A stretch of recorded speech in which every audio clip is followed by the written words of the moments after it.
कळंबा तलावाच्या समोर तुमचं स्वप्नातलं घर आता रियालिटीमध्ये। कोल्हापूर शहरापासून अगदी जवळ, निसर्गाच्या कुशीत, जिथे तुम्हाला मिळते शांतता, सौंदर्य आणि सुरक्षितता। 900 स्क्वेअर फुटापासून 10,000 स्क्वेअर फुटापर्यंत रेसिडेन्शियल एनए प्लॉट्स उपलब्ध। प्रशस्त 60 ते 30 फुटी अंतर्गत रोड, स्वतंत्र 7/12 वीज कनेक्शन, वॉकिंग ट्रॅक, सुरक्षा आणि बरंच काही। अधिक माहितीसाठी आत्ता संपर्क साधा। चंद्रांकण बिल्डर्स अँड डेव्हलपर्स, कोल्हापूर।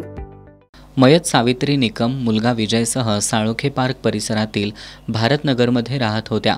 मिळेल ते काम करून त्या कुटुंबाचा उदरनिर्वाह चालवत होत्या।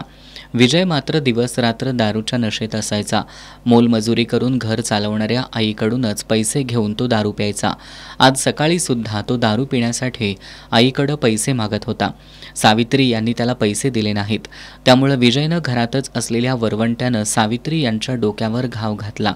यामध्ये सावित्री जागीच गतप्राण झाल्या। काही वेळानंतर शेजाऱ्यांना विजयच्या हालचाली संशयास्पद वाटल्यामुळे शेजाऱ्यांनी निकम यांच्या घरात जाऊन बघितल्यानंतर सावित्री रक्ताच्या थारोळ्यात पडल्याचं दिसून आलं। राजारामपुरी पोलिसांना याची माहिती मिळताच त्यांनी घटनास्थळी धाव घेत पंचनामा करून संशयित विजयला ताब्यात घेतलंय।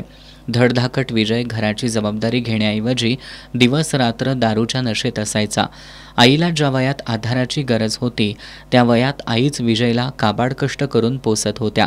यंदाच्या दसऱ्यात सावित्री यांनी महाद्वार रोडवर घटासाठीची माती विकून पैसे मिळवलेत, पण विजयनं दारूच्या नशेत सोन्यासारख्या आईच्याच आयुष्याची माती केल्यानं सर्वत्र संताप व्यक्त होतोय।